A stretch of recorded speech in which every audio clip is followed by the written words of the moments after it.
"Ma'am, you need to get the hell out of here. Right now." The words sliced through the hushed, cathedral-like atmosphere of the bank lobby. They were coarse, ugly, and loud. The security guard's voice, a low, gravelly rumble, was filled with an authority he clearly felt he owned. His hand drifted, almost casually, toward the radio on his belt, a silent threat that hung in the perfumed air. Dr. Evelyn Reed stood perfectly, unnervingly still. Her knuckles, wrapped around the handle of a bespoke Italian leather briefcase, were the only things that betrayed a hint of tension. They were white. It was exactly 2:47 p.m. on a sweltering Tuesday afternoon in the heart of downtown Miami. This was the flagship branch of Sterling Trust Bank, a monument of old money and new power, all gleaming marble floors and glittering crystal chandeliers that dripped from the impossibly high ceilings like frozen tears. Have you ever been judged the second you walked into a room? Before you even opened your mouth? Have you ever felt the weight of 100 pairs of eyes on you, dissecting you, dismissing you, deciding who you are without a single piece of evidence? If you have, smash that like button. And if you haven't, you're going to want to stick around and see what happens when you judge the one person you absolutely shouldn't. Hit that subscribe button and ring the bell, because you are about to witness a masterclass in how to dismantle prejudice piece by piece. And trust me, the ending is worth the wait. Evelyn had entered this temple of finance just moments before, her presence a study in quiet power. She wore a tailored, razor-sharp navy blue suit that probably cost more than the teller's monthly salary. Her steps on the polished marble were confident, measured, and purposeful. She moved with the ingrained certainty of a woman who not only belonged in rooms like this, but owned them. She bypassed the long, snaking line of regular customers and approached the polished mahogany counter designated for premium banking, a velvet rope separating the merely wealthy from the truly powerful. The young teller behind the counter, a woman named Tiffany, whose name tag was slightly askew, glanced up. Her face, a canvas of practiced, bored politeness, morphed into a mask of barely concealed irritation. "Excuse me," she said, her voice dripping with condescension. "The regular customer service line is over there." Tiffany gestured vaguely with a pen toward the less opulent side of the lobby, where the lighting was a little dimmer and the lines were a lot longer. "I'm here for executive banking services," Evelyn stated, her voice a quiet, calm counterpoint to the teller's abrasive tone. Tiffany's perfectly sculpted eyebrows shot up toward her hairline. "Do you have an appointment?" The question was a challenge, a gatekeeping maneuver designed to put Evelyn in her place. These real-life stories happen far more often than we want to believe. These moments of quiet, insidious prejudice are a reminder of why stories of injustice still carry so much weight, why they still need to be told. Have you ever walked into a place you built, a place you owned, only to be treated like you were trespassing? Just then, the assistant branch manager, Kevin Mitchell, emerged from a back office like a predator sensing an easy meal. He was about 35, with a clean-shaven jaw, a haircut that was trying too hard, and the kind of smug, unearned confidence that comes from a life devoid of any real challenges. His eyes, the color of faded denim, swept over Evelyn, cataloging her, judging her, and dismissing her in a single, insulting glance. "Is there a problem here?" His voice was a booming baritone, pitched just a little too loud, designed to carry across the banking floor. It was a performance. He was drawing attention, marking his territory, establishing his dominance for the audience of other customers. "There's no problem," Evelyn replied, her composure unshaken. "I am simply requesting access to my executive banking services." Kevin crossed his arms over his chest, a classic power pose. "Are you sure you're in the right place?" he asked, his voice now taking on a syrupy, patronizing tone. "This is our premium services area." He enunciated the word premium, as if it were a foreign concept Evelyn couldn't possibly comprehend. He was speaking louder now, ensuring everyone in the lobby could hear him putting this woman, this outsider, in her place. "Do you have an appointment?" A few feet away, a young woman named Chloe Chen sat at a small table, her laptop open in front of her. She was a journalism student, and she had been documenting her day in the life of a Miami intern on Instagram Live for her small group of followers. Her phone, propped up against a water bottle, showed 47 viewers. As Kevin's voice boomed across the lobby, she instinctively, subtly, turned the phone's camera to capture the unfolding drama. Her viewer count began to tick upward. 78, 102, 127. "I don't require an appointment," Evelyn said, her voice still a low, steady murmur that forced Kevin to lean in slightly to hear her, a subtle power play of his own. "Ma'am, we have protocols here." Kevin's voice was now thick with condescension, as if he were explaining a complex concept to a small child. "Premium banking is a very exclusive service. It requires significant, and I mean significant, account minimums. Are you familiar with our requirements?" Evelyn slowly, deliberately, placed her leather briefcase on the marble counter. The soft, authoritative click of the gold-plated latches echoed in the suddenly silent space. Every eye was on her. "Perhaps," she said, her gaze unwavering, "you could explain them to me." The briefcase was a work of art, crafted from deep burgundy leather. In the bottom right corner, a discreet, elegant monogram was embossed in gold leaf. ER, below it, in smaller letters, it read, "Sterling Trust Bank, Board of Directors." But Kevin wasn't looking at the details. He was too caught up in his performance, basking in the attention of the captive audience. He was the hero of this story, protecting the sanctity of the bank from an interloper. "Look, I don't want to make this difficult," Kevin continued, leaning against the counter, trying to appear magnanimous.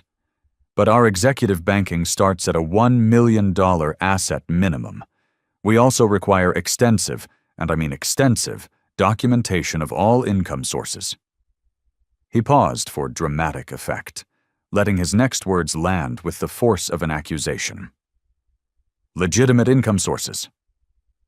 Chloe's viewer count surged past 347. The comment section of her live stream was now a waterfall of text.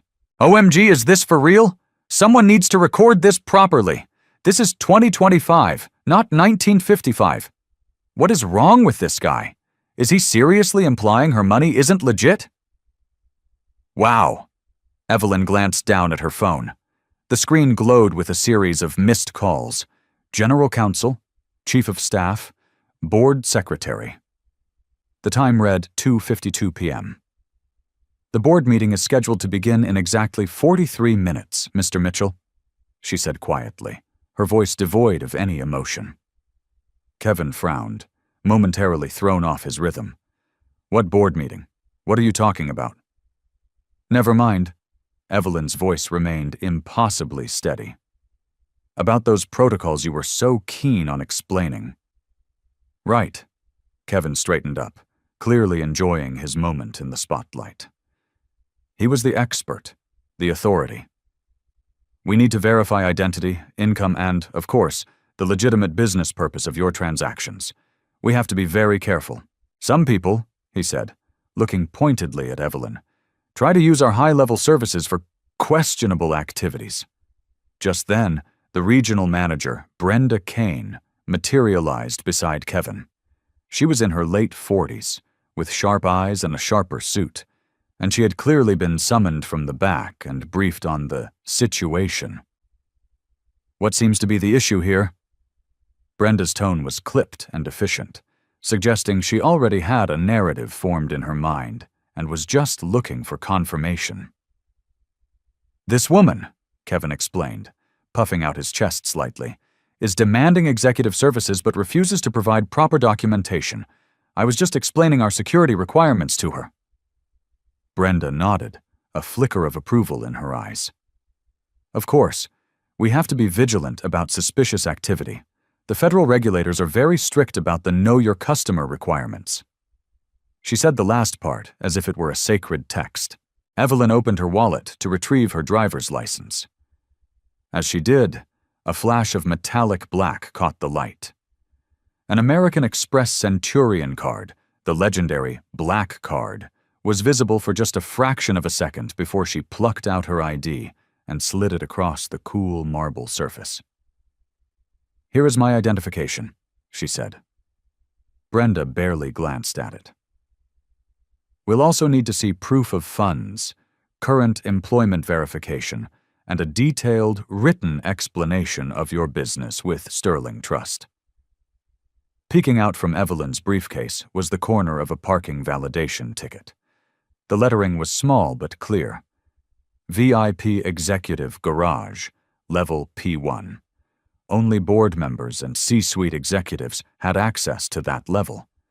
It was another clue, another piece of the puzzle that they were too blinded by their own assumptions to see. Chloe's live stream had hit 891 viewers.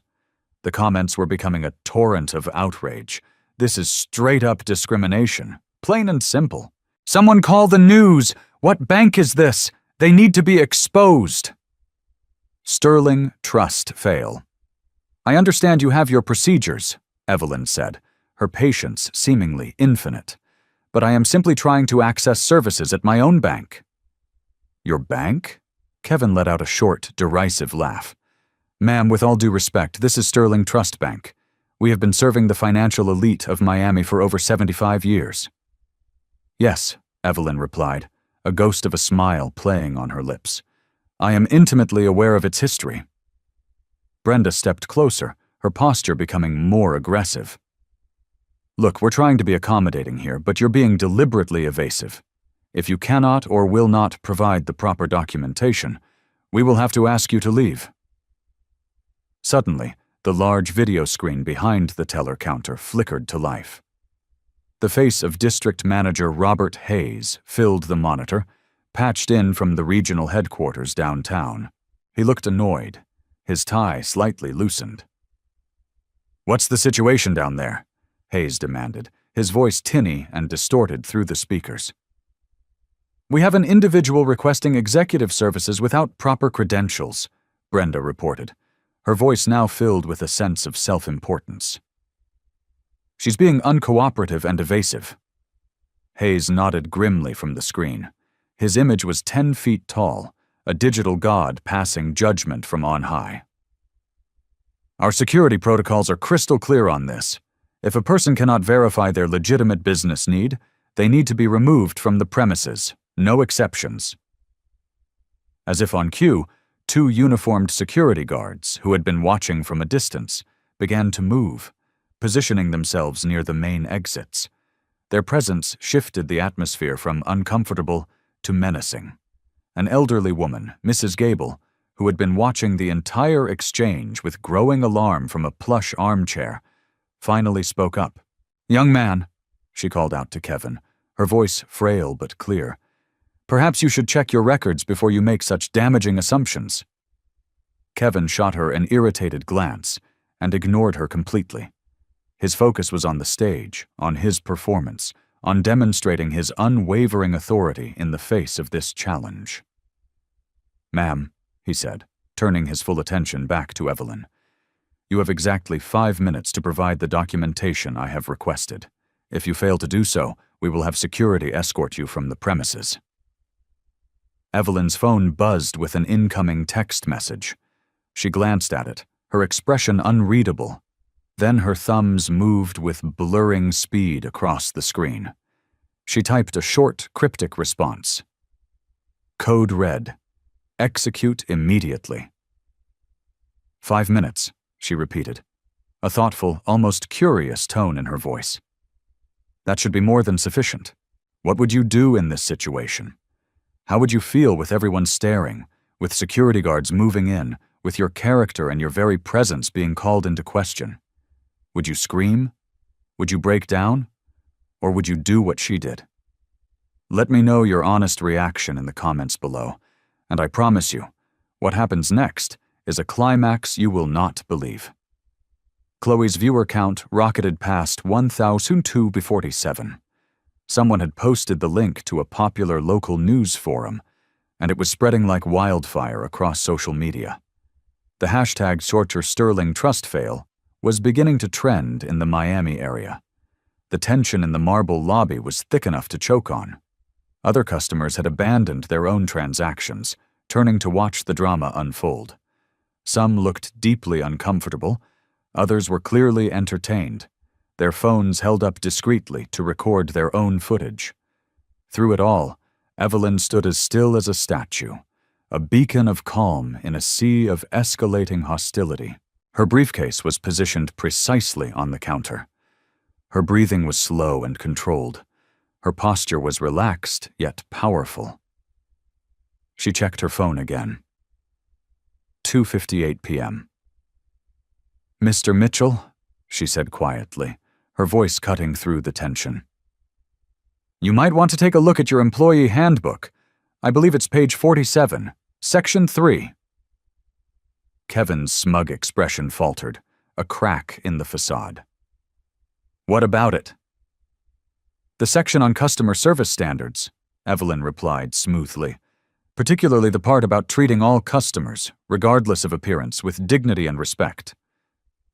"I am treating you with respect," Kevin protested, his voice rising in volume, betraying his lie. "Are you?" Evelyn asked simply. The question hung in the air, a devastatingly simple challenge that he had no answer for. The next 15 minutes unfolded with the cold, brutal precision of a carefully orchestrated military coup. At 3:05 p.m., Kevin made his first and last critical error. "Security," he bellowed, pointing a trembling finger at Evelyn. "Please escort this individual to the exit, now." The two guards, their faces impassive, exchanged a brief, uncertain glance. The head of security, Marcus Thompson, was a 23-year veteran of law enforcement and corporate security, with 15 of those years spent at Sterling Trust. He was a man who trusted his gut, and something about this entire situation felt profoundly, deeply wrong. But his training was clear. Support management decisions. He began to move forward. Chloe's Instagram Live had exploded.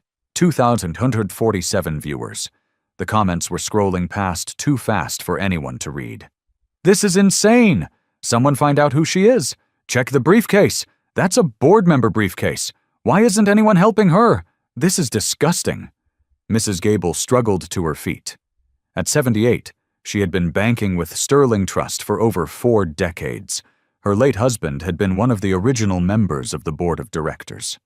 "Excuse me, she called out, her voice resonating with an authority that came from a lifetime of being listened to. "This is not how we treat people at Sterling Trust. This is not who we are." Brenda Kane spun around, her face a mask of fury. "Ma'am, please do not interfere. This is a security matter." "A security matter?"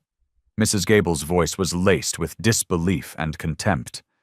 "That young woman has done nothing but stand there and quietly ask for service at her own bank." But Kevin was too far gone, fully committed to his disastrous performance.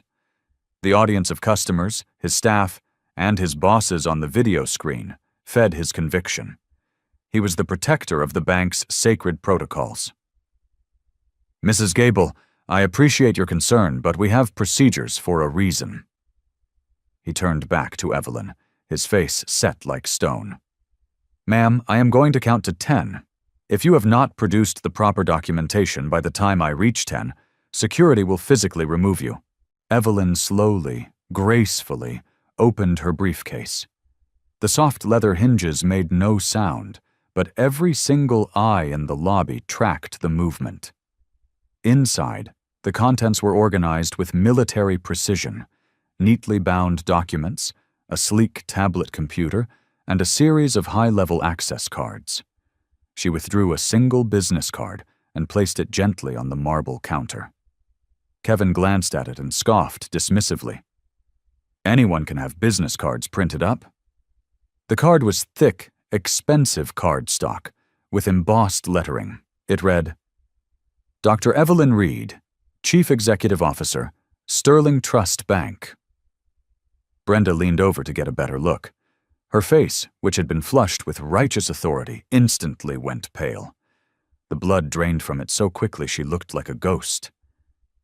That's impossible, she whispered, the words catching in her throat. Is it? Evelyn asked quietly. The time was 3:12 p.m. Chloe's viewer count smashed through 3,591. Someone in the comments section had finally put the pieces together. OMG, guys.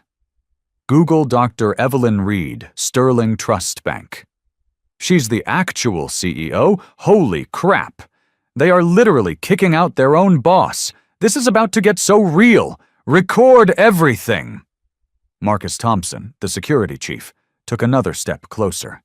Just then, his radio crackled to life with an urgent, piercing tone.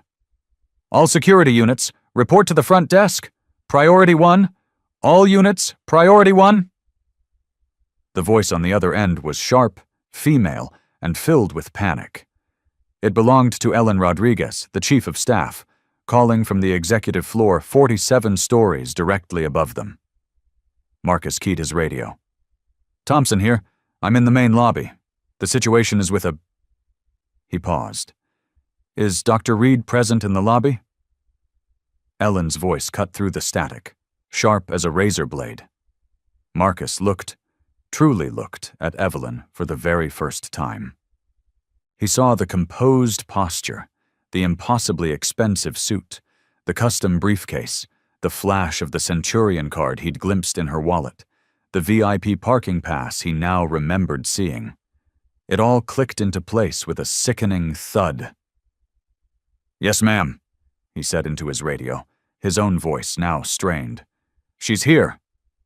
Stand down, Ellen commanded. Immediately. All security personnel stand down. That is a direct order. Kevin hadn't heard the radio exchange. He was lost in his countdown, lost in his moment of ultimate authority.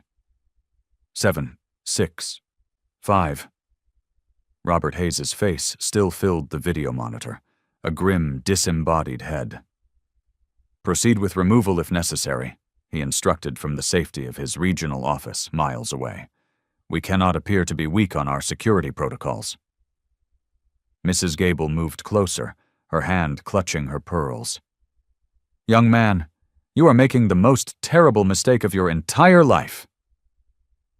4, 3. Evelyn withdrew her tablet from the briefcase. With a single tap, the screen lit up. The Sterling Trust Bank executive portal appeared, displaying her authenticated login. E. Reed, CEO. Brenda saw it first. Her knees nearly buckled. Kevin, she whispered, her voice choked with raw panic. Stop. Stop counting. For the love of God, stop.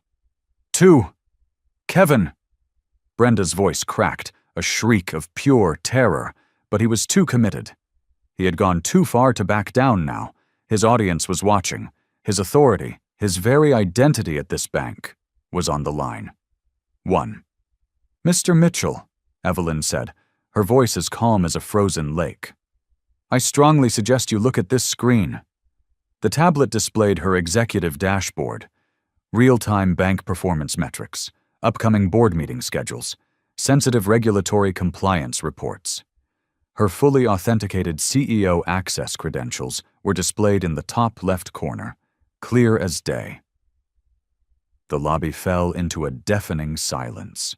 The only sounds were the soft hum of the air conditioning and the distant symphony of traffic on Biscayne Boulevard. Kevin stared at the screen. His face cycled through a rapid, painful series of emotions.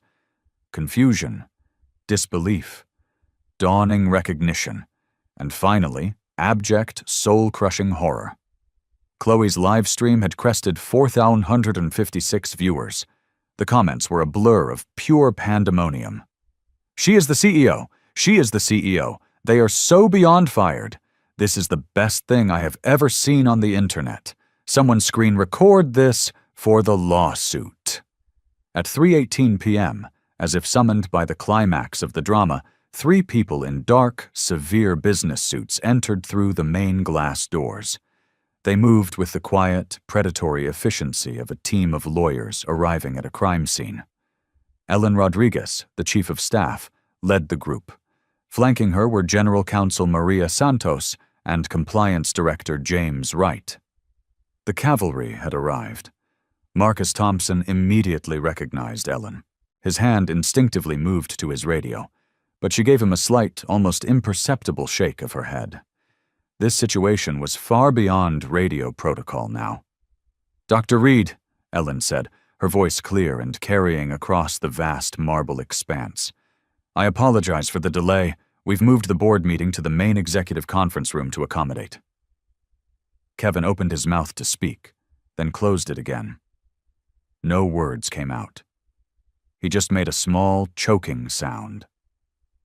Brenda Kane had gone completely, shockingly white. She had worked for Sterling Trust for 12 long years. She knew exactly who Ellen Rodriguez was, and she knew that Ellen only appeared in person for the most catastrophic of situations. There's been a misunderstanding," Brenda began, her voice a weak, trembling whisper. "Has there?" Ellen's voice could have cut diamond. Mrs. Gable walked over to Evelyn, her face a mixture of relief and sorrow. "My dear, I am so profoundly sorry. This is not the Sterling Trust I have known for 40 years. "Thank you, Mrs. Gable," Evelyn replied, her voice filled with genuine warmth. "Your words and your courage to speak up mean more than you can possibly know." The elderly woman then looked directly at Kevin, her eyes filled not with anger, but with a deep, profound disappointment. "Young man, my late husband helped to found this bank on the principle of service to the community. He is most likely spinning in his grave right now." Chloe's viewer count had surged past 5,243. Local news outlets, alerted by social media monitoring software, were beginning to pick up the story. 3 different Twitter accounts with "journalist" in their bios had already messaged Chloe, requesting permission to use her footage.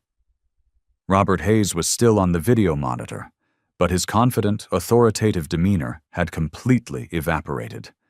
He looked like a deer caught in the headlights. Someone in his office had clearly just briefed him on exactly who he had ordered to be removed. "Dr. Reed," his voice crackled through the speakers, thin and reedy. There appears to have been a severe communication breakdown." Evelyn looked directly up at the camera, at the giant, terrified face of her district manager. "Mr. Hayes," she said, her voice cold as ice, "we will be discussing communication breakdowns in very, very specific detail, very soon." The time was 3:23 p.m. The board meeting had been scheduled for 3:30, but Evelyn Reed had a different timeline in mind now. She typed a quick message on her tablet. "Board meeting postponed to 4 p.m. Emergency session. Full attendance is mandatory." Ellen nodded and immediately began making calls. James Wright, the compliance director, was already at work, his fingers flying across his own tablet. He was documenting everything: timestamps, witness names, potential regulatory implications, the Fair Housing Act, the Equal Credit Opportunity Act, the Community Reinvestment Act, all had specific, ironclad provisions about discriminatory treatment in banking. The FDIC took such violations with deadly seriousness. "Mr. Mitchell," Evelyn said finally, her voice pulling him from his horrified trance, "you mentioned protocols. Let's discuss those protocols. In detail. All of them." Kevin Mitchell's career at Sterling Trust Bank had exactly 37 minutes of life left, though he was far too terrified to know it yet. At 3:25 p.m., Dr. Evelyn Reed opened her briefcase completely, revealing its contents to the silent, watching lobby. The perfectly organized interior told a story that Kevin Mitchell was only just beginning to comprehend. There were board meeting agendas, sensitive regulatory correspondence, executive performance reports, and a lanyard with her CEO identification badge, lying pristine and arranged with military precision. She picked up the badge and clipped it to the lapel of her suit jacket. The Sterling Trust logo gleamed under the crystal chandeliers. Below it, in clear, bold lettering, were the words, Dr. Evelyn Reed, Chief Executive Officer. Chloe's Instagram Live had reached a staggering 6,892 viewers. The comment stream had become a river of pure, unadulterated shock. No freaking way. She's been the CEO this whole time? They literally just tried to have their own boss arrested. This is going viral. For sure. Kevin stared at the badge. His brain was refusing to process what his eyes were seeing. This couldn't be real. It was a nightmare. CEOs didn't just walk into branch lobbies unannounced. They had assistants, security details, advanced teams to smooth the way. That's impossible, he stammered, the words tasting like ash in his mouth. Is it? Evelyn asked again. Her voice was still calm, but there was a core of steel beneath the silk. Ellen Rodriguez approached the small, tense group. Dr. Reed, the executive team is assembling upstairs. Legal is already reviewing the surveillance footage from the past 30 minutes. Footage? Brenda's voice was barely a whisper. She looked as if she might faint. James Wright, the compliance director, looked up from his tablet without a flicker of emotion. All Sterling Trust locations are equipped with continuous, high-definition video surveillance. Everything that has happened in this lobby, including every word that was spoken, has been recorded with full audio. The last vestiges of color drained from Kevin's face. He looked physically ill. Maria Santos, the general counsel, joined the conversation, her expression grim. We also have multiple sources of social media documentation, several willing witness statements, and time-stamped digital evidence of discriminatory treatment. She looked directly at Kevin and Brenda, her eyes cold and clinical. The Fair Housing Act of 1968, as amended, specifically prohibits discrimination in banking services based on race, color, religion, or national origin. The Equal Credit Opportunity Act extends these protections even further. You are both in violation of federal law. Mrs. Gable, who had remained nearby, a silent witness to history, shook her head slowly.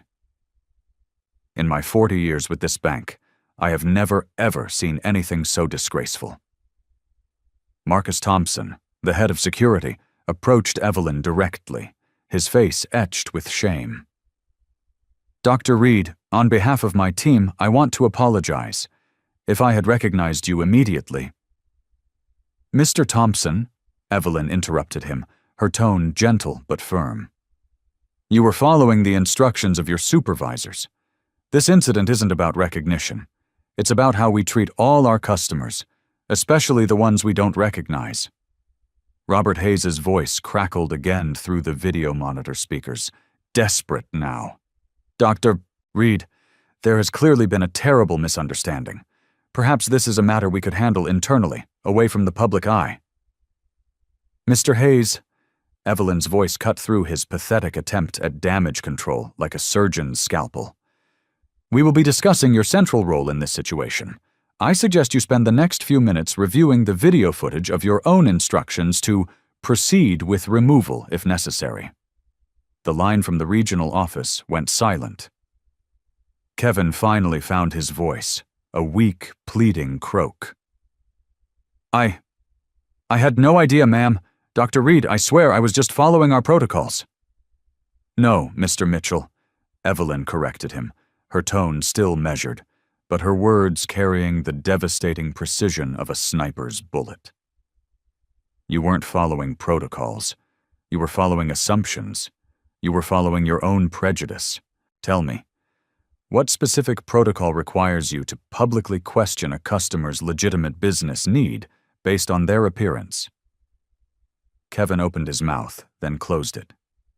He had no answer. There was no protocol for what he had done.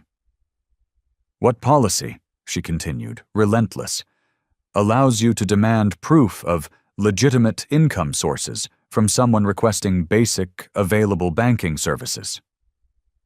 Silence. Which section of the employee handbook authorizes you to speak loudly and condescendingly about a customer's financial standing in front of other patrons? Brenda tried to intervene, to save herself. Dr. Reed, we were only trying to protect the bank's interests. Were you? Evelyn turned her full, formidable attention to the regional manager. Ms. Kane, you have been with Sterling Trust for 12 years. In all that time, how many white male customers have you required to prove their income was legitimate before allowing them to open a premium account? Brenda's silence was a confession. The tablet in Evelyn's hands chimed softly with an incoming data transfer. Mr. Wright, she said, not taking her eyes off Brenda. What do our internal discrimination complaint statistics show for the past 6 months? James Wright consulted his own device. His voice was flat, emotionless, reciting the data of their damnation. Customer complaints citing discriminatory treatment have increased by 47% compared to the same period last year. We currently have 3 pending lawsuits alleging racial discrimination in our lending practices, with combined damages sought of $2.3 million. The numbers landed in the silent room like physical blows.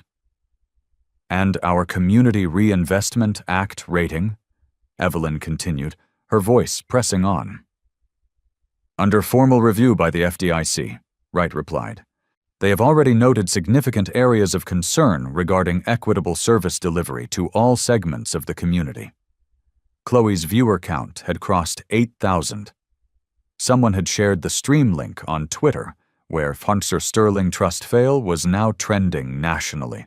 Local news vans were probably already on their way.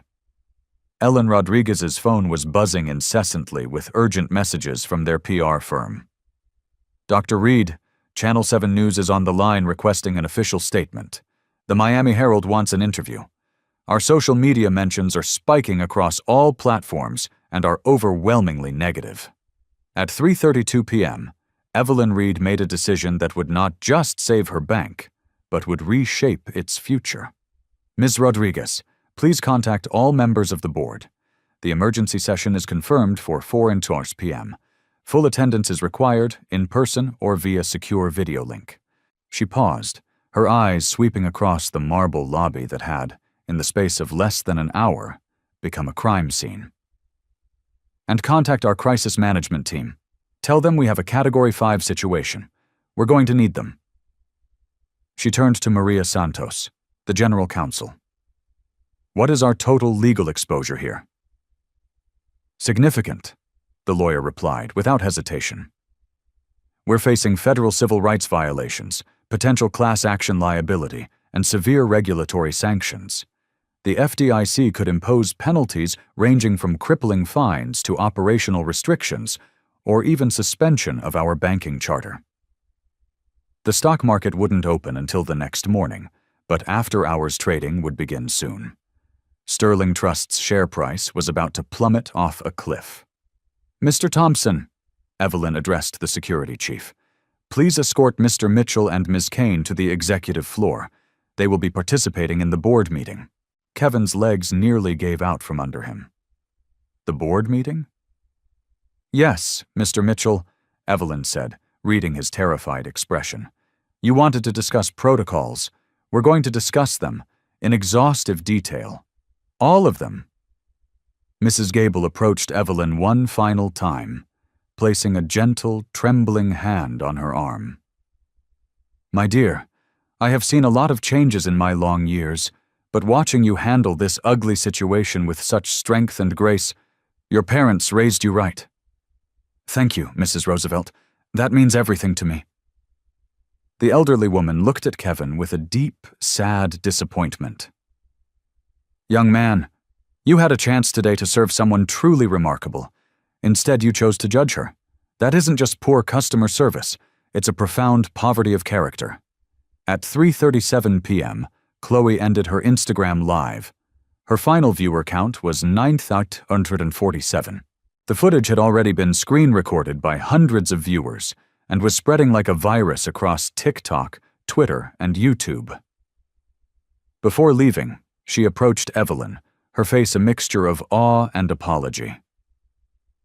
"Ma'am, Dr. Reed, I just want to say, what I saw here today was so wrong. But watching you handle it, it was inspiring." "Thank you for bearing witness," Evelyn replied, her expression softening. "Sometimes that's the most powerful thing any of us can do." As the lobby began to clear, Evelyn stood alone for a moment in the very spot where her leadership, her identity, and her dignity had been so publicly questioned. The marble floors reflected the cold, glittering light of the crystal chandeliers. The large brass Sterling Trust logo on the wall seemed to mock her, proclaiming 75 years of service to the community. Ellen Rodriguez approached. "Dr. Reed, the executive elevators are waiting." In a moment of pure, unscripted leadership, Evelyn walked over to the customer service area, where Jessica, the young teller who had started the whole ordeal, stood frozen behind her window, her face stained with tears. "Jessica," she said gently. The young woman looked up, her eyes wide with fear. "Dr. Reed, I am so sorry. I should have recognized you. I should have—" "Jessica," Evelyn interrupted her softly. "You did nothing wrong. You directed me to what you believed was the appropriate service area based on your training. That isn't discrimination. That is a failure of our process." Evelyn paused, her gaze sweeping over the entire lobby. "But everything that happened after that is what we are going to change forever." At 3:42 p.m., Dr. Evelyn Reed stepped into the executive elevator. The doors slid shut, sealing her in a cocoon of polished steel and quiet determination. The board meeting would begin in 18 minutes. But the real reckoning for Sterling Trust Bank was just beginning. The 47th floor of the Sterling Trust Tower was buzzing with the controlled, frantic chaos of a corporate crisis in full swing. At 3:55 p.m., the executive conference room, a space that overlooked the sparkling expanse of Biscayne Bay, was filled with the most powerful people in Miami banking. 12 board members took their seats around a colossal, polished mahogany table. Teams of lawyers occupied the side chairs, their laptops open, their faces grim.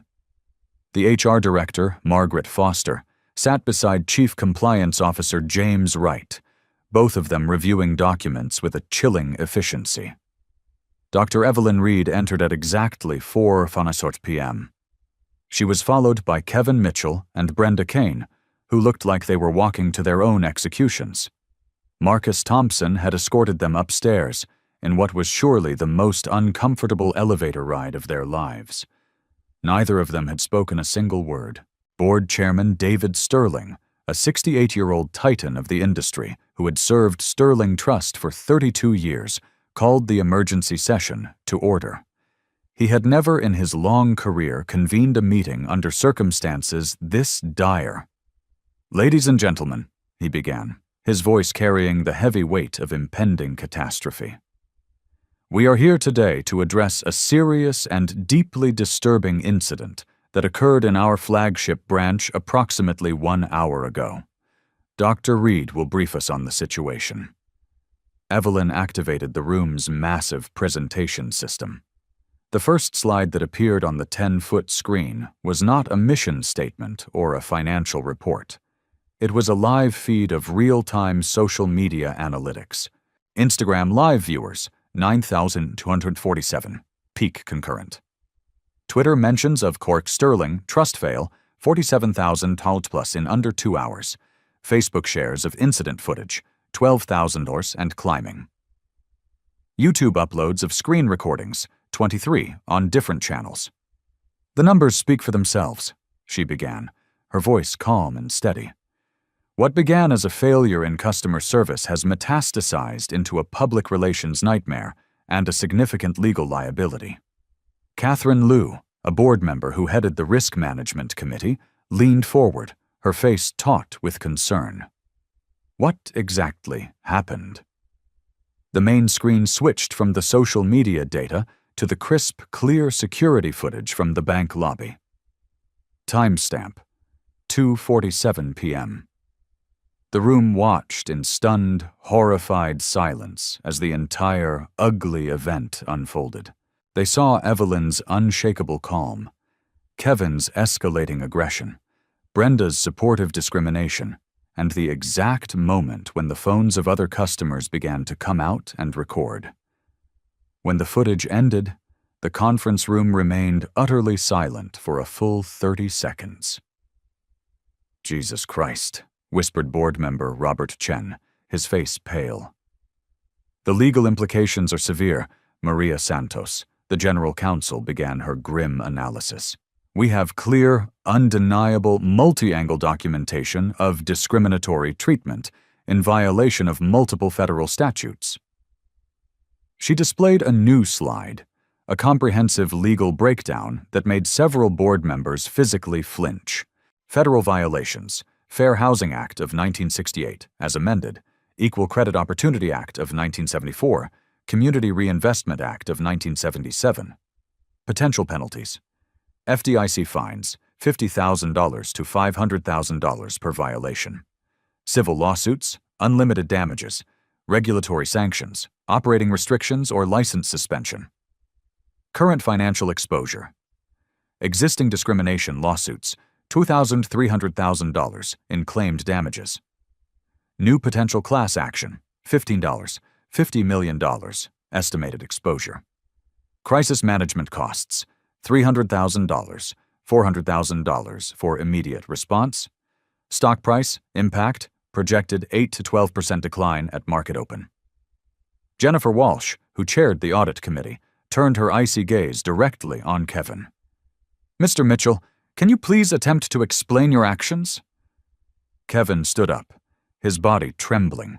His arrogant confidence had evaporated, leaving behind a pathetic, terrified shell of a man. I thought I was following protocol," he stammered. "We're supposed to verify customers, prevent suspicious activity." "And what, precisely," Walsh pressed, her voice like chipping ice, "made Dr. Reed's presence suspicious?" She didn't look like—" Kevin's voice trailed off as he realized the depth of the hole he had just dug for himself. "Didn't look like what, Mr. Mitchell?" Silence. A damning, complete silence. Brenda Kane tried to come to his defense, a desperate attempt to save her own skin. "We deal with fraud attempts on a regular basis. We have to be careful about people claiming they need executive services." "Ms. Kane," interrupted General Counsel Santos, "in your 12 years with Sterling Trust, how many actual fraud attempts have you personally encountered that involved someone falsely claiming to be a bank executive?" None, but—" "And how many times," Santos continued mercilessly, "have you demanded that a white male customer prove his income was legitimate before providing him with standard banking services?" Brenda's face flushed a deep, ugly red. "That's not— I don't think—" "The answer is 0, Miss Kane," Santos stated flatly. "We have your complete service record. You have never once, in 12 years, questioned the legitimacy of a white customer's income source." The data was devastating. James Wright then presented a statistical analysis that was even more damning. The screen showed charts and graphs detailing customer service patterns at the flagship branch over the past year.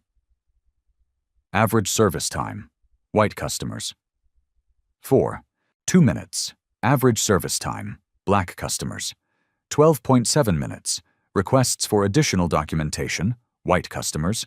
4.7% of transactions, requests for additional documentation, black customers.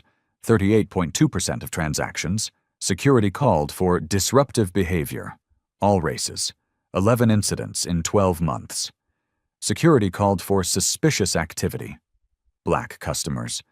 67 incidents in 12 months. These numbers represent systemic, institutionalized discriminatory practices, Wright concluded, his voice grim.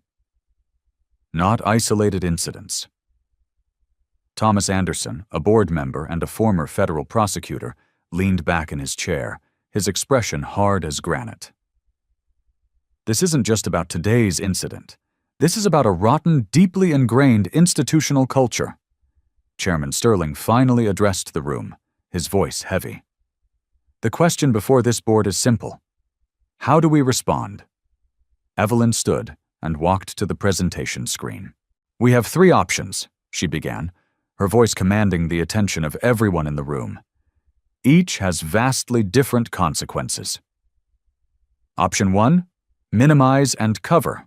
We issue a quiet apology. We handle the discipline internally. We offer a private settlement to any potential lawsuits.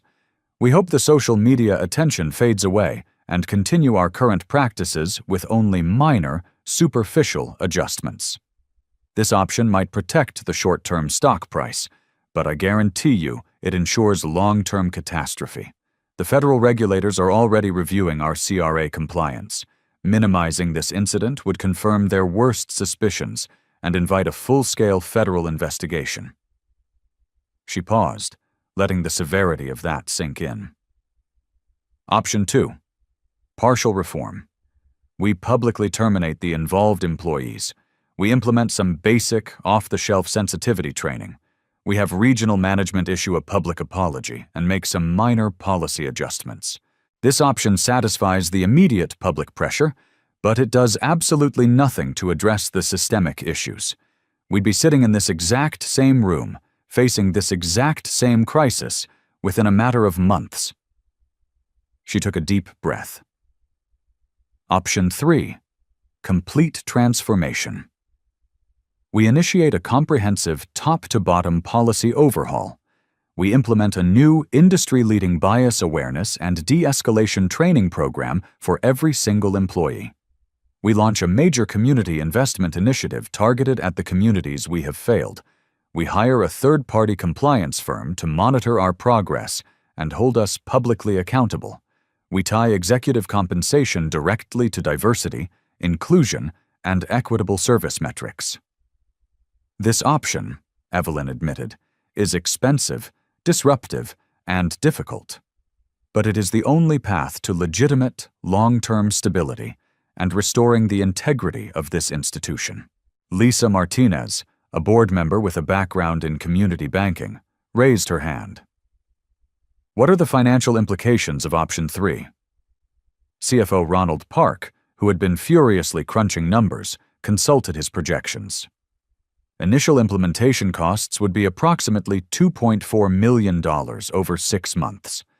The ongoing compliance program would be about $800,000 annually, and a community investment fund would require a $5 million initial commitment. Now, compare that to our current legal exposure, Evelyn said, her voice cutting in. We are looking at potential damages of $50 million or more if this incident becomes a class action lawsuit. She advanced to the next slide, which showed the outcomes of similar cases at other banks. Wells Fargo discrimination settlement, 2012. $175 million. Bank of America lending bias penalty, 2011. $335 million. Trustmark National Bank fair lending violation, 2015. $5 million. We can pay for reform now, she concluded, or we can pay for lawsuits later. The choice is ours. Robert Hayes, the regional manager, appeared on the video conference screen, his face pale and drawn.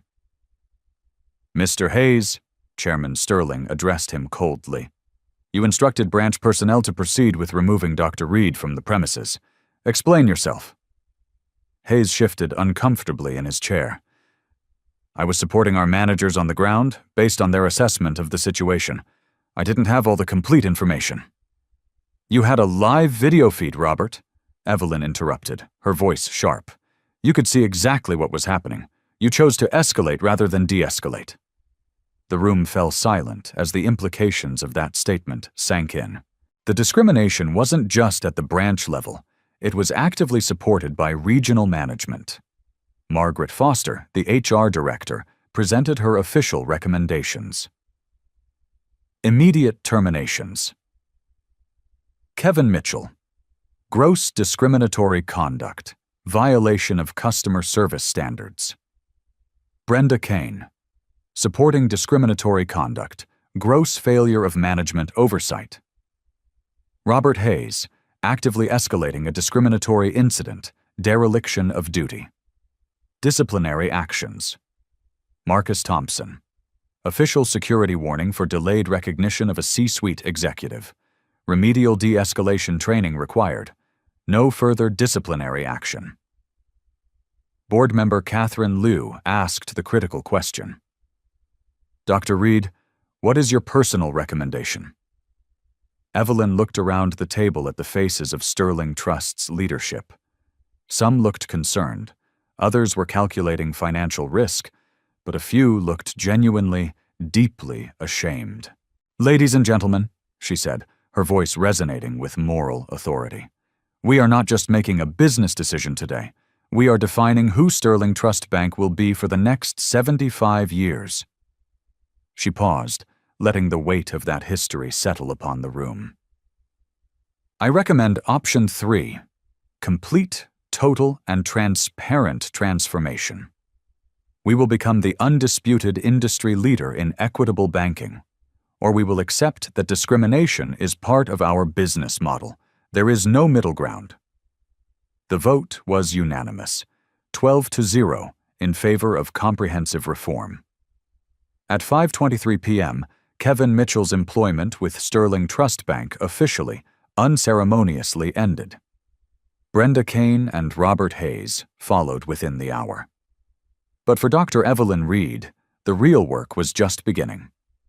Within 24 hours of that fateful board meeting, Sterling Trust Bank had transformed from a symbol of institutional prejudice into a beacon of corporate leadership. The speed and decisiveness of the change were breathtaking, reflecting both the severity of the crisis and the organization's newfound capacity for radical action under its CEO. Dr. Evelyn Reed stood in the same marble lobby where, just a day before, she had been threatened with removal. It was 8 a.m. on Wednesday morning, and the flagship branch was buzzing with a new, purposeful energy. The first change was immediately visible.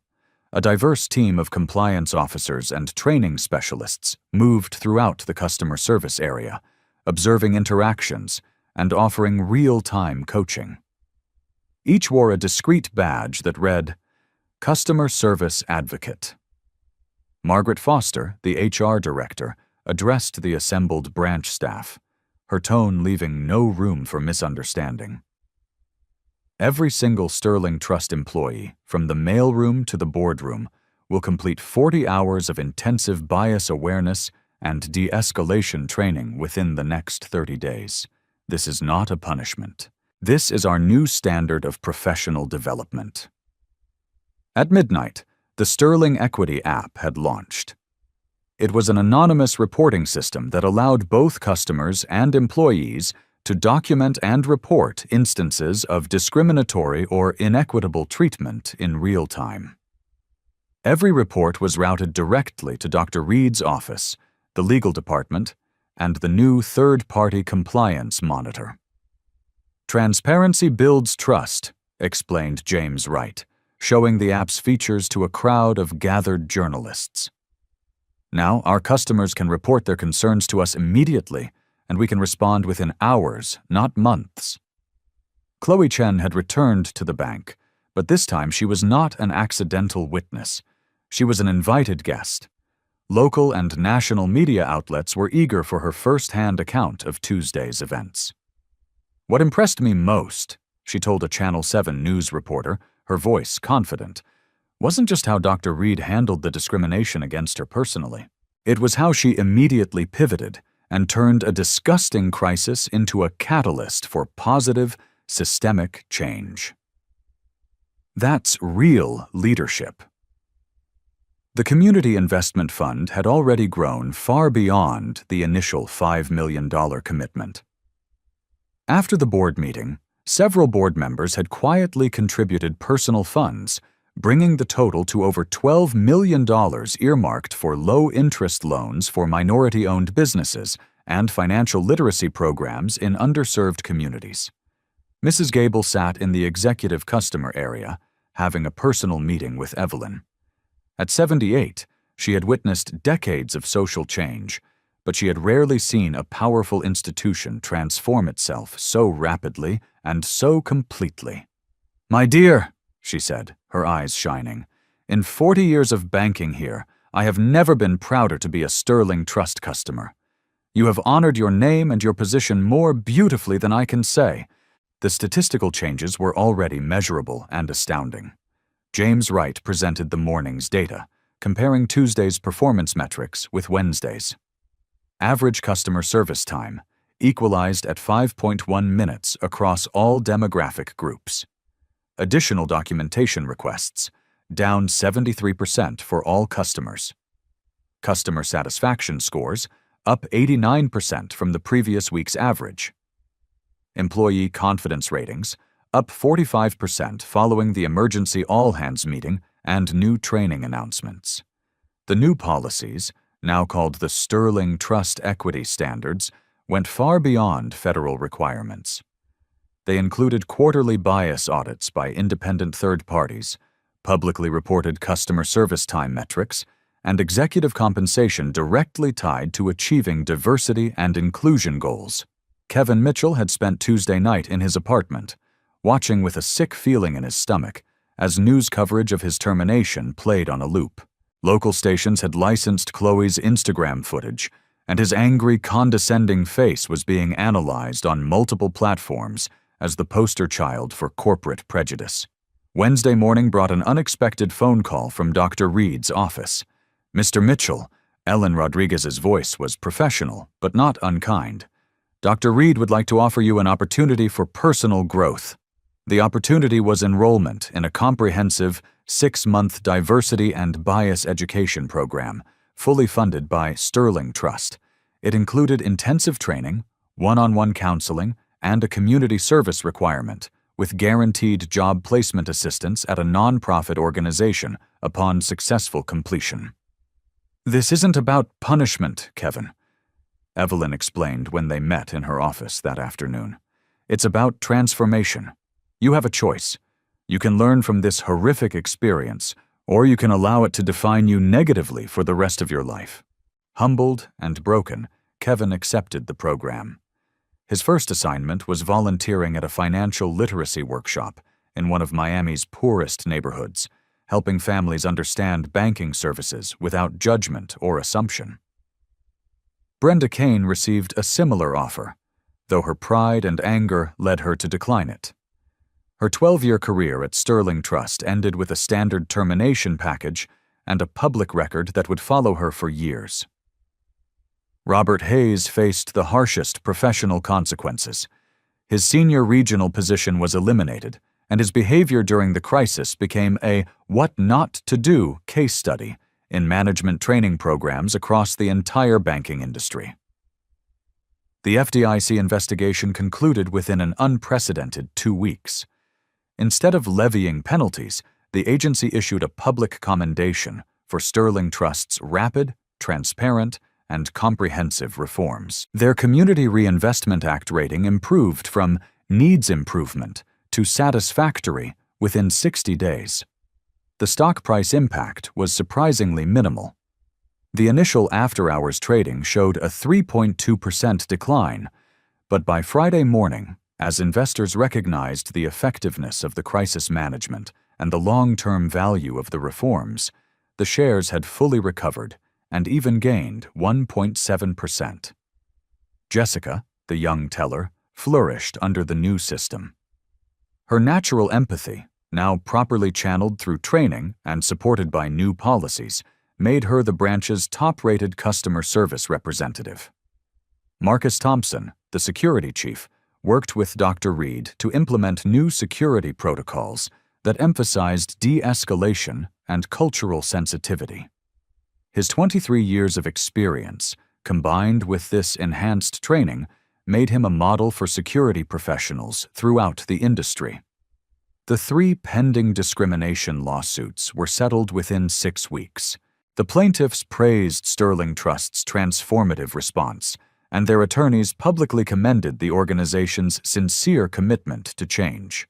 Dr. Reed established monthly community forum events where any customer could come and discuss their banking experiences directly with executive leadership. The first session drew over 200 attendees, including many who had witnessed Tuesday's events online or in person.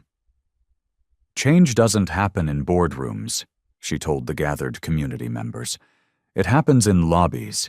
It happens in the daily human commitment to treating every single person with dignity, regardless of our assumptions or their appearance." The Sterling transformation became a Harvard Business School case study. Within 3 months, Dr. Reed was invited to speak at banking industry conferences across the nation, sharing her model for rapid, authentic organizational change. But the most meaningful change was quieter, more personal. It was in the thousands of daily interactions where customers entered the marble lobby and received respectful, equitable, and efficient service, regardless of their race, their accent, or their perceived wealth. The lobby where discrimination had once flourished had become a living symbol of institutional transformation.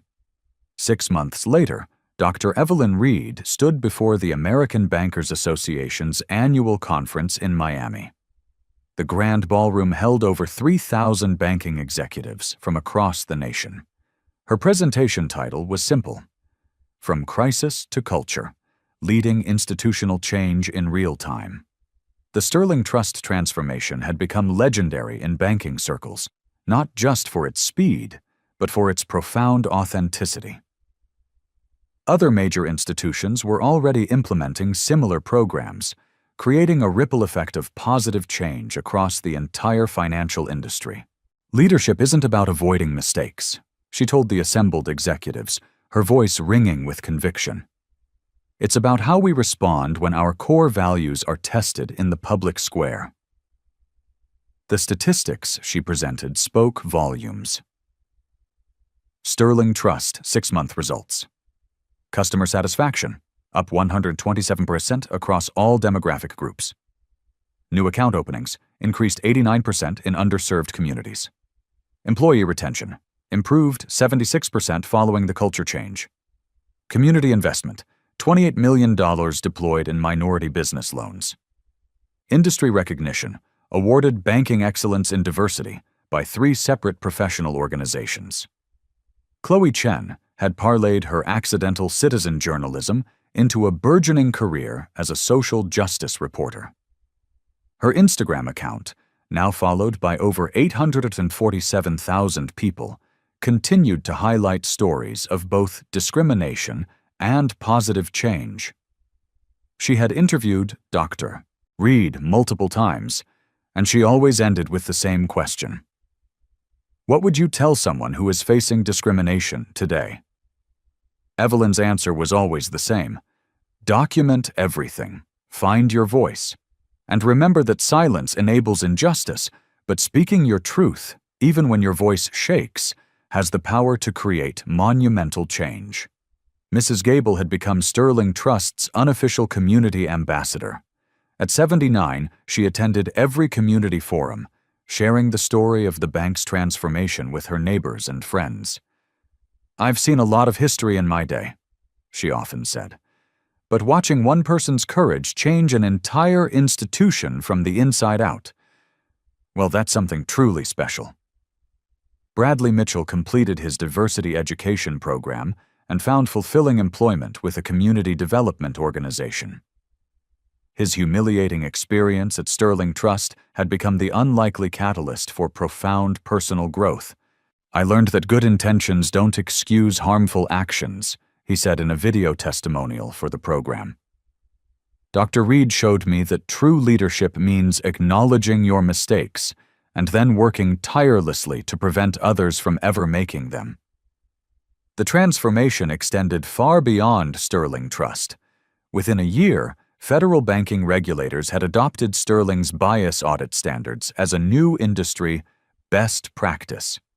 20 other major banks had implemented similar equity apps, and the National Banking Association had developed new mandatory diversity training requirements for all member institutions. But perhaps the most significant change of all was immeasurable. It was found in the daily, unseen interactions between banking professionals and the customers who, in the past, might have been judged, dismissed, or discriminated against. These touching stories of transformation are a powerful reminder of why real-life stories of courage and leadership matter so much. They create the change we so desperately need in our communities. Every single day, someone walks into a business, a school, or an organization where they might not be welcomed. And every single day, someone in a position of power has the choice to either perpetuate that bias or to challenge it. Dr. Reed's story proves, without a shadow of a doubt, that one person's response to injustice can transform entire institutions. So I ask you, what injustices have you witnessed? What discrimination have you experienced? Share your stories in the comments below. Your voice matters. Your experience can inspire change in someone else. Please subscribe for more life stories that prove that justice, intelligence, and courage can always overcome prejudice and ignorance. Share this video with someone who needs to see that positive change is not just possible, it's necessary. Because together, we can create a world where every single person receives the dignity and respect they inherently deserve.